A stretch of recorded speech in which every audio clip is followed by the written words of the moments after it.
Puji Tuhan, Shalom. Halo. Tapi kesempatan ini saya mau bersaksi secara pribadi. Bapak Yahweh itu dahsyat, Bapak Yahweh itu luar biasa. Jadi kalau awal pertemanan pertama ini papa saya dan ini mama saya. Jadi kalau pertemuan pertama papa katakan kesaksiannya nama Yahweh itu disingkapkan. Kami dengar lewat penyingkapan. Jadi waktu itu saya pribadi, kami dalam pelayanan, saya katakan pekerjaan Tuhan itu luar biasa. Tapi di saat itu dahsyat luar biasa karena dengan luar biasanya Bapak Yahweh dia singkapkan lewat saya melihat tulisan yang belum pernah saya lihat dan tidak pernah saya lihat, tidak pernah saya bayangkan, tapi itu muncul. Itu muncul ketika saya tutup mata, saya lihat, saya buka mata, saya lihat. Saya tutup mata lagi, saya berdoa, Bapak Yahweh ini apa? Dan kemudian saya mendengar suara yang luar biasa dahsyatnya. Dia katakan, namaku Yahweh. Haleluya. Ketika saya dengar suara itu, saya seperti tersentak, seperti kayak suasananya seperti hening sejenak begitu. Saya diam, saya kembali berdoa, Bapak ya Tuhan, waktu itu masih katakan Tuhan,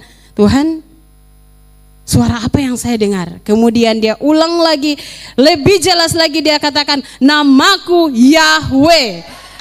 Dalam nama Yesua Hamasia. Waktu itu kami kan pelayanan keliling Banggai Kepulauan itu masih memanggil nama Arab Yunani. Tapi semenjak hari itu saya katakan kepada papa dan mama saya, kepada tim doa, panggil nama Yahweh. Karena dia yang menyertai pelayanan ini. Kemudian karena masih ringan di mulut memanggil nama Arab Yunani itu, satu saat lagi kami berdoa, doa sore hari. Saya mendengar lagi Tuhan katakan, mulai hari ini jangan memanggil nama Arab Yunani, tapi murnikan, karena Elohim memberikan bibir yang bersih untuk memanggil namanya, hati yang baru untuk memanggil nama Yahweh. Jadi mulai hari itu saya pribadi, saya komitmen nama Yahweh, Bapak Yahweh Elohim saya sampai mati dalam Yesua Hamasia. Kemudian pelayanan demi pelayanan, dari desa ke desa banyak sekali kesaksian-kesaksian. Dan kebetulan saya waktu itu kerja di dinas pertanian, di kontrak daerah. Jadi karena beberapa gembala panggil saya, beberapa pendeta panggil saya, Leli, kamu pelayanan, tapi kamu juga kerja di kantor, jadi ingat, ini hamba Tuhan yang bicara. Ingat, nama Yahweh itu sesat, jangan sampai kamu dipecat. Tapi saya cuma katakan, kalau nama Yahweh itu sesat, itu kan pemahaman kamu. Tapi saya sendiri dengar, jadi saya akan pertahankan nama Yahweh sampai mati. Tapi tidak hanya berhenti di situ, kemudian mereka laporkan saya ke atasan, ke koordinatornya saya di kabupaten. Waktu itu saya dipanggil karena di sana seperti yang Ibu Rita katakan, jaringan itu datang sesuka hatinya. Jadi saya dikasih panggilan, saya langsung menghadap. Jarak dari tempat saya ke kabupaten itu 70 kilo. Jadi saya harus naik motor ke sana. Kemudian atasan saya katakan begini, saya dengar-dengar kamu ini sudah ikut gereja sesat. Tapi saya diam, karena sepanjang jalan saya percaya karena pekerjaan Bapak Yahweh, maka Bapak Yahweh yang bangkit membela saya. Dan saya komitmen, kalaupun kehilangan pekerjaan saya tidak masalah, karena saya percaya Elohim memelihara kehidupan saya. Jadi atasan saya katakan begini, pikir baik-baik, kamu ini dikontrak, bukan cuma honor swadaya. Kan di situ ada PNS, ada kontrak provinsi, ada kontrak daerah, kemudian ada yang honor swadaya saja. Jadi di situ dia takut-takuti saya, dia katakan, kalau ibadah janganlah panggil nama itu. Kan di sini hanya kamu yang panggil. Itu pikir baik-baik, itu sesat itu. Kalau nama itu benar, gembala-gembala semua so panggil, dia katakan ke saya begitu. Tapi saya diam, kurang lebih 1 jam dia katakan banyak kata-kata dengan saya, tapi akhirnya saya hanya katakan begini, Pak, sudah. Dia katakan, iya sudah. Jadi Pak berharap ketika Leli pulang, sudahlah kalau Papa dengan Mama yang panggil, tapi untuk Leli jangan.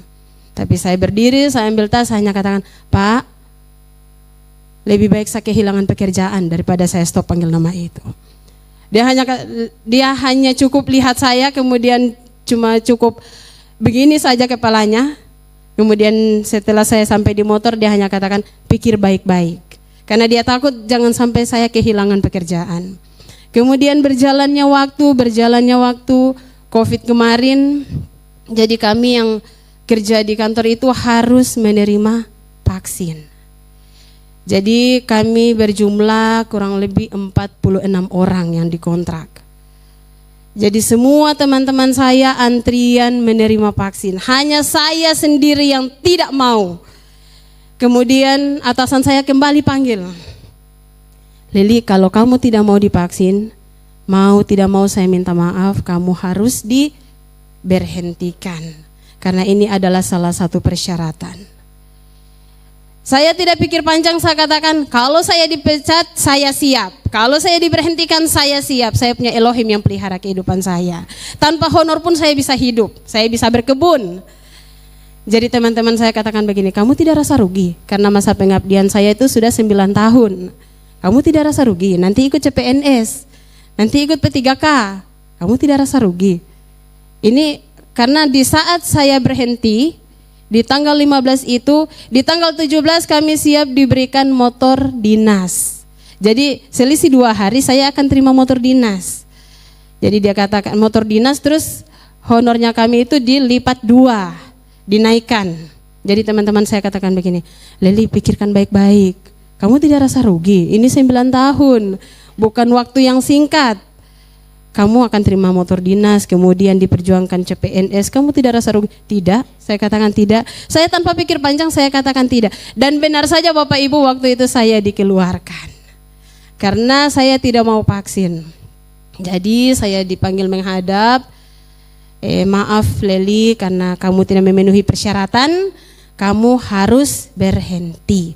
Tapi sebelum nama kamu diberhentikan, pikirlah dulu baik-baik. Masih ada waktu katanya, masih ada. Oh tidak apa-apa Pak, saya berhenti sekarang. Tidak apa-apa? Tidak apa-apa.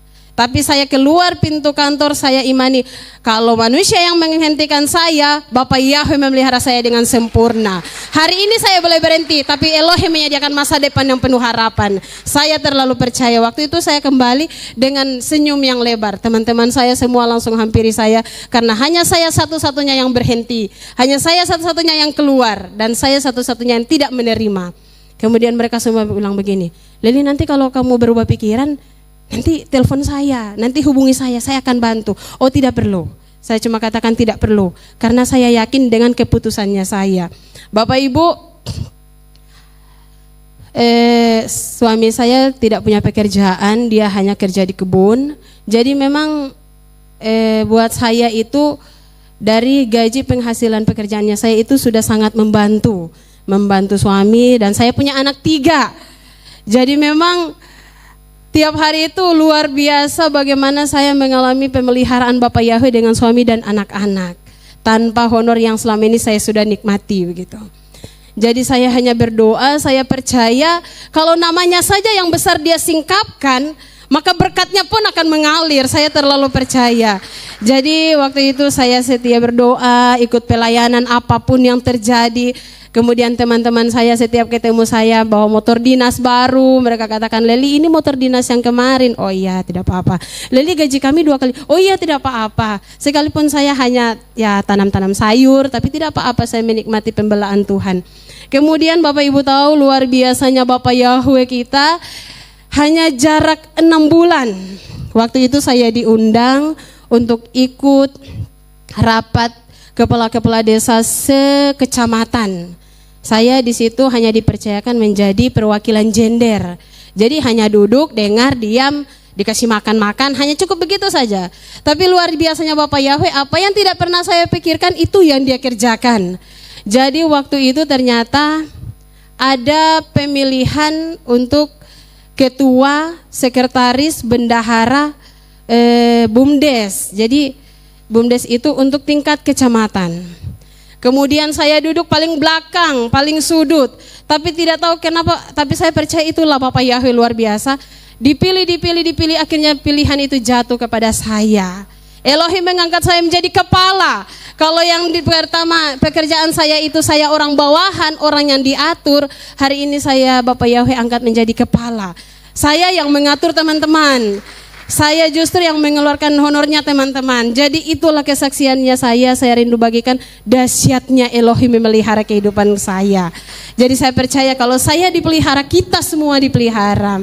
Kemudian satu lagi, ini saya singkat, Bapak Yahweh luar biasa, itu rumah saya dikelilingin dengan tukang sihir. Jadi hari-harinya saya itu harus dengan pujian penyembahan. Kemudian satu kali saya sakit karena terlalu capek. Itu terjadi tepat di hari ulang tahunnya saya yang ke-30 tahun kemarin. Tanggal 5 April 29 ulang tahun yang ke-29. Tepat di hari ulang tahun itu saya sakit. Jemaat Tuhan tahu sampai saya harus buang nafas. Dari jam 8 malam sampai di jam 5 subuh. Tapi luar biasanya Bapak Yahweh sekali lagi dia nyatakan mujizatnya yang besar. Saya bisa hidup lagi. Jadi semua karena Bapak Yahweh. Amin, haleluya. Jadi saya rindu saksikan karena itulah pemeliharaan Bapak Yahweh yang terus nyata bagi saya pribadi. Dan tidak ada yang saya dapat berikan selain kesaksian demi kesaksian dan pujian pengagungan hanya bagi Bapak Yahweh. Bapak Yahweh memberkati. Oke.